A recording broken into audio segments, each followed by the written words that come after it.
Crisis en Venezuela. Ascenso y caída del chavismo. 1998, actualidad. ¿Cómo pasó Venezuela de ser uno de los países más ricos del mundo y de tener las reservas petroleras probadas más grande en todo el planeta Tierra a ser un estado fallido? Venezuela, oficialmente República Bolivariana de Venezuela, es un país soberano situado en la parte septentrional de América del Sur y el Caribe, constituido por un área continental y por un gran número de islas e islotes en el Mar Caribe, cuya capital y mayor aglomeración urbana es la ciudad de Caracas. Con una población de un poco más de 26 millones de habitantes, se encuentra en el puesto número 41 de los países más poblados del mundo, además de poseer una extensión territorial de un poco más de 916.000 kilómetros cuadrados.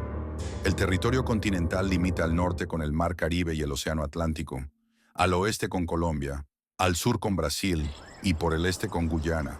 El país tiene una biodiversidad muy alta y ocupa el 7º lugar en la lista mundial de naciones con mayor cantidad de especies. Existen hábitats que van desde las montañas de los Andes en occidente hasta la selva tropical de la cuenca del Orinoco en el sur, a través de las extensas planicies de los llanos, la costa del Caribe y el delta del río Orinoco en el oriente. Venezuela estuvo bajo dominio español desde el año 1522 hasta la proclamación de independencia liderada por el llamado libertador Simón Bolívar en 1811. ¿Pero qué hacía de Venezuela un país tan importante para el Imperio Español? Como mencionamos anteriormente, Venezuela es un país muy, pero muy rico en recursos naturales. Y bajo el dominio español, el país sirvió como una mina que llenaba las arcas de la que en ese entonces era la potencia global. Productos como el cacao, el oro, el tabaco, el azúcar y el cuero, así como diamantes, perlas y un sinnúmero de productos, tenían más que contentos a la corona española. Es de suma importancia tener esto en mente porque la riqueza en recursos naturales de Venezuela es la clave del conflicto. Venezuela, como la mayoría de los países bajo el yugo del Imperio Español, ansiaba desesperadamente poder obtener su libertad. Las ideas y movimientos que surgieron de la Revolución Francesa dieron un hilo del que tirar a los independentistas. Así que cuando Napoleón invade España, era el momento crucial para que los separatistas venezolanos actuaran. La lucha por la independencia venezolana fue liderada por destacadas figuras como Francisco de Miranda, precursor de la independencia, Simón Bolívar, el libertador, y José Antonio Páez, entre otros. Estos líderes encabezaron varias campañas militares contra las fuerzas coloniales españolas, logrando importantes victorias como la Batalla de Carabobo en 1821, que fue crucial para la consolidación de la independencia de Venezuela. Pero una vez independizados de España, Venezuela buscaría refugio en una alianza de países sudamericanos que estaban atravesando su misma situación. Es así como el mundo vio nacer al que en su momento fue el país hispanohablante más importante y de mayor prestigio mundial, la Gran Colombia. ¿Pero qué fue la Gran Colombia? En resumen, fue la unificación de varios países de la región para poder forjar un solo estado. A este proceso que unió a Venezuela y a la Nueva Granada en una sola nación, y que luego seguirá en turno Panamá en 1821 para concluir con la entrada de Quito y Guayaquil en 1822, se le conocería como la Gran Colombia. Pero como dice el dicho, lo bueno dura poco. La Gran Colombia vio su disolución solo unos pocos años más tarde de su creación. Las diferencias políticas que existían entre partidarios del federalismo y el centralismo, así como por las tensiones regionales entre los pueblos que integraban la República. Tratando de ser reunificada en varias ocasiones, Simón Bolívar, el libertador de Venezuela, proclamaría años más tarde su célebre frase: «América es ingobernable». Durante gran parte del siglo XIX, Venezuela experimentó agitación política y estuvo dominada por caudillos regionales, lo que dificultó la estabilidad y el progreso del país. Venezuela, sumida en una profunda crisis política y económica, vio su suerte cambiar cuando en el año 1910 se descubrió en sus territorios un recurso que le daría un giro 360 a todos sus problemas económicos. Hablamos, como no, del petróleo, o como muchos lo consideran, el oro negro. Este descubrimiento, junto con el proceso de industrialización que experimentaba el mundo, puso al país sudamericano en el ojo mundial. Los nuevos motores de combustión utilizados en coches, barcos, aviones, etc., necesitaban un montón de petróleo, y como era de esperarse en cuestión de pocos años, Venezuela se convirtió en el mayor exportador de petróleo del mundo, y su deuda exterior desapareció por completo. La fiebre por el petróleo fue tal que el país descuidó otros sectores claves, como la agricultura y otros tipos de industrias. Así que todo lo que le hacía falta a Venezuela para poder sustentarse se tenía que importar del extranjero. De esta manera, la economía venezolana estaba basada únicamente en el petróleo.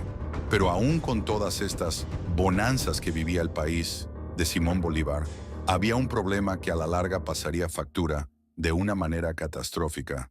Hablamos, como no, del fenómeno corrupción. Tras la muerte de Juan Vicente Gómez en 1935, el país se sumergiría en un océano lleno de dictadores hasta que el coronel Marcos Pérez Jiménez es derrocado en el año 1958. A partir de ese momento, todos los dirigentes del país serían elegidos por el proceso de las elecciones.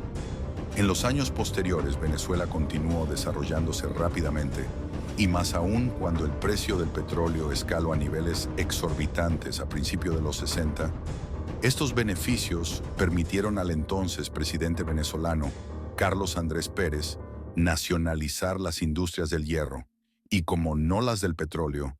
Sin embargo, a finales de los 70, el llamado sueño venezolano comenzó a experimentar sus primeras turbulencias. El precio del petróleo comenzó a bajar drásticamente, y Venezuela, con su economía basada únicamente en petróleo, se vio obligada a pedir dinero prestado de otros países para poder pagar sus deudas. Con el precio del petróleo aún en mínimos históricos y una deuda externa respirándole en la nuca al gobierno venezolano, el presidente Carlos Andrés Pérez se vio obligado a implementar medidas de austeridad. Pero como todos sabemos, estas medidas siempre suelen afectar mucho, más a las clases sociales de bajos recursos. Y como no es para menos, el descontento social comenzó a sentirse en Venezuela, que se lanzó a las calles, escenificando varias protestas que a menudo eran violentas. Pero especialmente violenta fue la del Caracazo, que cobró la vida de más de 300 venezolanos. En 1972 se lleva a cabo un intento de golpe de Estado con el comandante Hugo Chávez a la cabeza, pero este fracasa y Chávez es encarcelado. Ese mismo año, una facción de grupos militares intentan dar otro golpe de Estado, pero vuelven a fracasar. El Palacio de Miraflores y cuarteles de la Guardia Nacional y la DICIT. El presidente de la República, en un mensaje difundido a la nación, informó que unidades de paracaidistas pertenecientes al batallón José Leonardo Chirinos de Aragua pretendieron tomar por sorpresa al gobierno e instó a las Fuerzas Armadas a cumplir. Corrupción, altos precios de la canasta básica y demás llevó a la elección en 1998 del exmilitar Hugo Chávez y su grupo de chavistas, y a partir de aquí todo cambiaría. La presidencia de Chávez marcó un periodo de transformación en Venezuela, caracterizado por políticas de corte socialista, nacionalizaciones de empresas clave y una mayor intervención del Estado en la economía, así como también un fuerte rechazo hacia lo que él consideraba el antiimperialismo yanqui y su política exterior. En las elecciones presidenciales de Venezuela para el periodo 2013-2019, el presidente Chávez fue reelecto para un tercer mandato consecutivo, pero debido a que falleció en marzo de 2013 por complicaciones de un cáncer del colon, el 14 de abril de 2013 se realizó una nueva elección, en donde el entonces vicepresidente Nicolás Maduro obtuvo una ajustada victoria a nivel nacional, dándole continuidad a la revolución bolivariana. Maduro, carente del apoyo popular y el carisma que caracterizaba a Chávez, no pudo convencer al pueblo, y mucho menos a la comunidad internacional, de que las elecciones habían sido totalmente transparentes, ya que para gran parte del pueblo venezolano, el verdadero ganador de las elecciones había sido el candidato opositor, Enríquez Capriles, quien en su momento pidió al CNE que hubiese un reconteo del 100% de los votos, y pues luego del CNE volver a recontar los votos, supuestamente, anunciaron la victoria de Maduro con el 54%. ¿Y cómo creen que reaccionó el pueblo venezolano a estas declaraciones? 8 de la noche. Pues con valentía y agallas. Miles de venezolanos salieron a las calles junto con el líder opositor Enríquez Capriles, quien convocó un cacerorazo en rechazo a la elección de Maduro como presidente, tomando las principales ciudades del país como Caracas y Maracaibo, dando inicio a la crisis política venezolana del año 2013. A la elección de Maduro como presidente le siguieron años muy turbios para la economía venezolana, con los precios del petróleo en mínimos históricos, un descontento social profundo y con pocas relaciones internacionales en la región que pudieran darle la mano. Venezuela se sumergió en una profunda crisis política y económica que le seguiría hasta el día de hoy.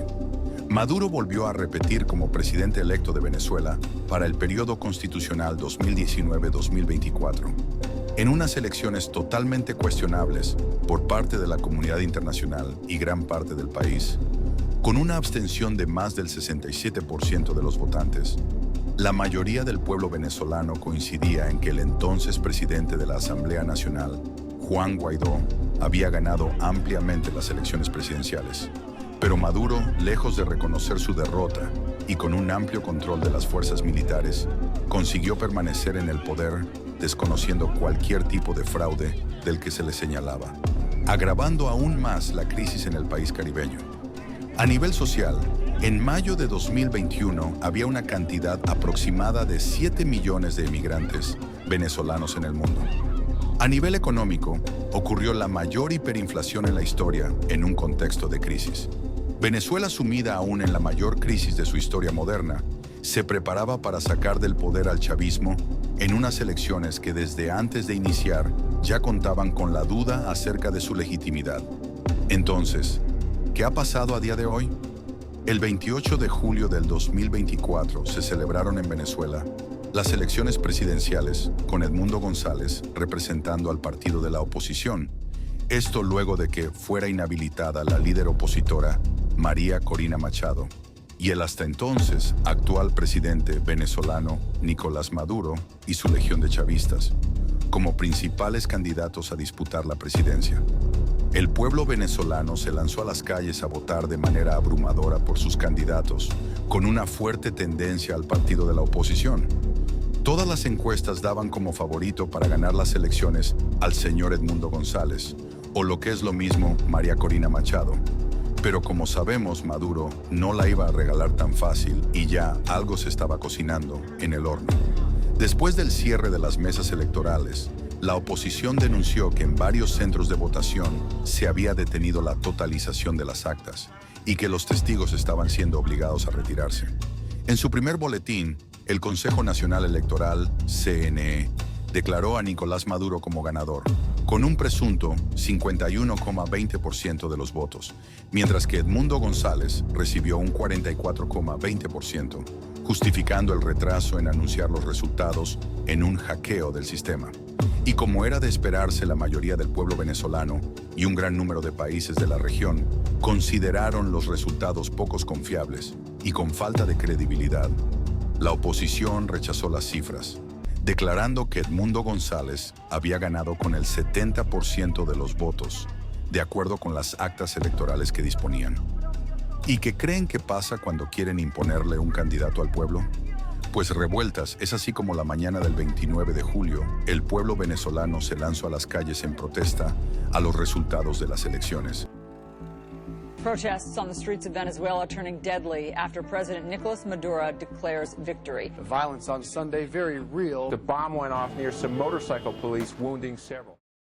Y mientras siguen las tensiones en Venezuela, gran parte de la comunidad internacional ha pedido al régimen de Maduro que presenten el total de las actas con las que supuestamente ganó las elecciones. Con muchos países de Occidente reconociendo a Edmundo González como presidente legítimo de Venezuela y con la mayoría de los países comunistas como Rusia, China, Corea del Norte e Irán apoyando al régimen de Maduro, solo queda esperar para ver cómo acaba todo este problemón en la que un día fue considerada la perla de Sudamérica, Venezuela. Desde aquí mandamos fuerzas y apoyo de aliento a nuestra hermana patria, Venezuela libre.